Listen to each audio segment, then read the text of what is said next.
Sometimes you just crave a good action movie, something full of gunfights and martial arts and car chases and explosions, with maybe a few laughs along the way. Whether you're after an action comedy, a sci-fi adventure, a monster hunting extravaganza, or an 80s classic, these are action movies that everyone should watch at least once. Though he definitely has a gift for lighthearted action, Chris Hemsworth has also proven he can go darker, and Extraction is a gripping example of what that looks like. Hemsworth stars in the film as Tyler Rake, a mercenary who's hired to rescue Ovi, the son of a prominent Indian crime lord, from kidnappers. What starts as a relatively simple job soon turns to something much more violent. It's here that the nature of his mercenary life proves difficult to embrace, as a personal tragedy from his past leads Tyler to form a deeper bond with Ovi, one that goes beyond money and into survival. That's really as much as we can say without getting into spoilers. Thanks to its intense action sequences and gripping performances, Extraction was an immediate hit among viewers. A sequel is currently in development, promising more adventures with Tyler Rake in the future. Sometimes you want to watch an action movie that throws as much supernatural stuff at the screen as possible. There's nothing wrong with those, but other times you want to watch an action movie that gives you just a hint that something fantastical is going on beneath the surface. The Old Guard from director Gina Prince Bythewood is an example of the latter category going very, very well. Charlize Theron stars as Andy, the leader of an elite mercenary group who all have one thing in common: they can't die, or at least it takes them a really, really long time to get there. Andy's walked the world for millennia, fighting countless battles in hopes of helping people. After centuries of the same routine, her long life is about to change. For starters, Andy and her crew have to deal with a new immortal arriving in the world. Making matters more complicated is a new threat. Someone has learned what they really are. We've been set up. Based on the acclaimed comic book series by Greg Rucka and Leandro Fernandez, The Old Guard packs a lot of action and some surprising heart into its 2-hour runtime. By 1995, it had been 6 years since James Bond fans had a new entry in one of the most beloved action franchises of all time. That gap was the longest drought in the history of the series, and it meant that everyone was especially eager to see what Pierce Brosnan would bring to the role of Agent 007. In GoldenEye, we got what was arguably the best film in Brosnan's entire tenure as Bond. Beg your pardon? Forgot to knock. GoldenEye follows 007 post-Cold War as he attempts to navigate a changing world that includes a dangerous crime syndicate, a superweapon with the power to devastate the United Kingdom, and an old friend he thought he'd lost.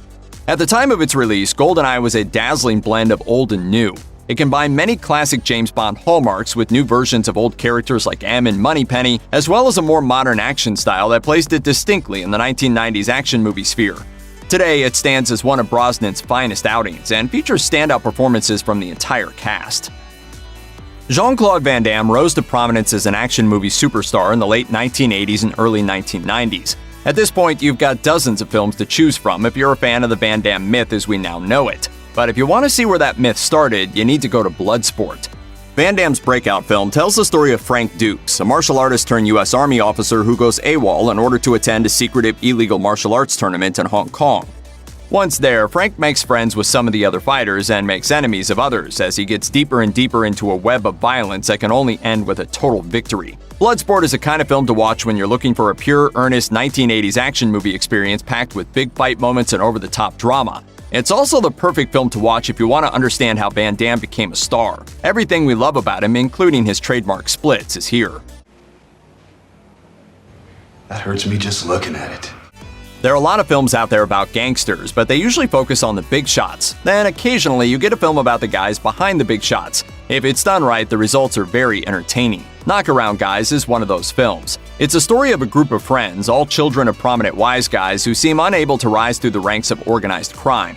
Matty thinks he sees a way out of permanent errand boy status when he realizes he and his pals can retrieve a bag of money for his crime boss father. But when the money is unexpectedly lost at a quiet airport in rural Montana, the crew finds themselves in a tough spot. Caught between their bosses back home and the surprisingly tough law enforcement out in the middle of nowhere, the boys fight to get their money back, but they might not make it out alive. Featuring an ensemble cast that includes Barry Pepper, Vin Diesel, Seth Green, and John Malkovich, Knockaround Guys is a compelling small-scale action movie that layers in plenty of fish-out-of-water comedy along the way. In case you somehow still haven't seen it, let's get one thing straight right from the beginning. Yes, Raiders of the Lost Ark really is as good as you've heard.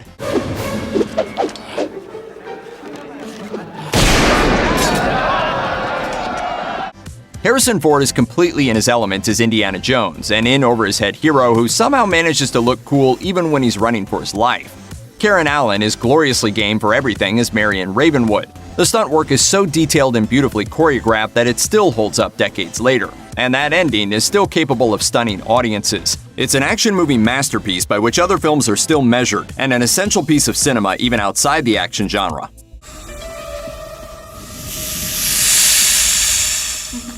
I told you it would be all right! Will Ferrell and writer-director Adam McKay have managed to apply their particular brand of comedy to a wide variety of subgenres, so it makes sense that they'd get around to riffing on the buddy cop movie eventually. The Other Guys is the result of that riff, and it's a film that not only pokes fun at classic buddy cop conventions, but pays loving tribute to them. The way you fart, even your farts, they're not manly. You're being ridiculous. They sound like a baby blowing out the candles on a birthday cake. What? Like a little... Gamble and Hoyts are two NYPD detectives who, as the title suggests, are not really the guys you call when you need someone to work a high-profile case. One's a forensic accountant who's just happy to be making a contribution, and the other is an ambitious hothead who's stuck in the shadows because of a past mistake. They're an unlikely pair, but they suddenly find themselves on a new case when the top detectives on the force end up dead. Soon, they end up on the trail of a massive conspiracy that gives them a chance to be their own kind of action heroes. If you're a fan of the other Ferrell-McKay collaborations, you definitely want to see this one as well. It packs the same kind of joke-a-minute humor into a film that's also packed with some legitimately compelling action sequences, and the chemistry between Ferrell and Wahlberg is palpable.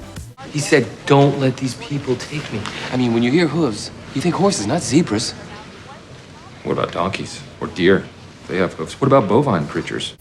Paul Bettany is one of those actors with the ability to transform himself without ever fully sacrificing his recognizable qualities. Priest is a supernatural action film that demonstrates his ability yet again, this time with Bettany as an exiled warrior fighting monsters in a wild post-apocalyptic landscape. Bettany stars as an unnamed priest in a world devastated by wars between humans and vampires. To the church that now rules the world, the vampire conflicts are behind them, but to the priest, a new fight is just beginning. After his niece is kidnapped by vampires, the priest asks to be reinstated as a sanctioned vampire killer, only to be denied. So he does what any self-respecting action hero does. He goes rogue. To go against the church is to go against God. And I go against God. Priest is a film packed with big ideas, from the nature of the vampires themselves to the ambitious world building. But if that's not enough to grab you, hey, it's Paul Bettany fighting vampires. That alone is worth taking the ride. Every once in a while, a respected actor decides it's time to hit the gym, start a high-protein diet, and get their physique in hero shape to tackle an action project. Whether it sticks or not, it's always interesting to see what these actors manage to do when they finally enter the action hero arena. For Guy Pearce, that entry was Lockout, and the result is a very intriguing film anchored by his performance. Pearce stars as Snow, a former CIA agent framed for murder who's offered freedom if he agrees to infiltrate a space prison to rescue the president's daughter. About my father. Oh, yeah. Yeah, I made that other bit up. Did he have a message for me? Yes, you are adopted. Are you the only type of jerk they found for this kind of mission?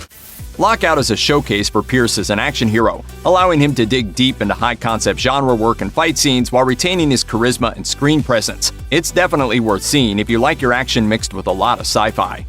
Come on, don't worry. It's perfectly safe.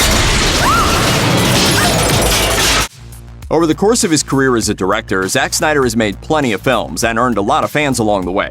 He's done comic book movies, remakes of horror classics, and even an animated film adapted from a beloved series of fantasy novels. Then there's Sucker Punch, the first film Snyder directed based on an original story, and one that's packed with his signature style. The film follows Baby Doll, a young woman who's committed to an asylum and copes with her circumstances by coming up with new metaphorical layers of existence. First, she imagines she's actually in a brothel, and then she imagines that beyond the brothel is a vast dark fantasy world where she and her new friends can wage metaphysical war against all manner of enemies for the sake of their own survival. It's in these sequences, which range from riffs on World War I trench warfare to battles in feudal Japan, where Snyder really shines. Sucker Punch works as a framework that allows him to showcase his particular visual sensibility throughout these fantasy sequences, and these sequences are dazzling. If you're a Snyder fan, or even if you're just interested in high-concept visual storytelling, it's definitely worth a watch.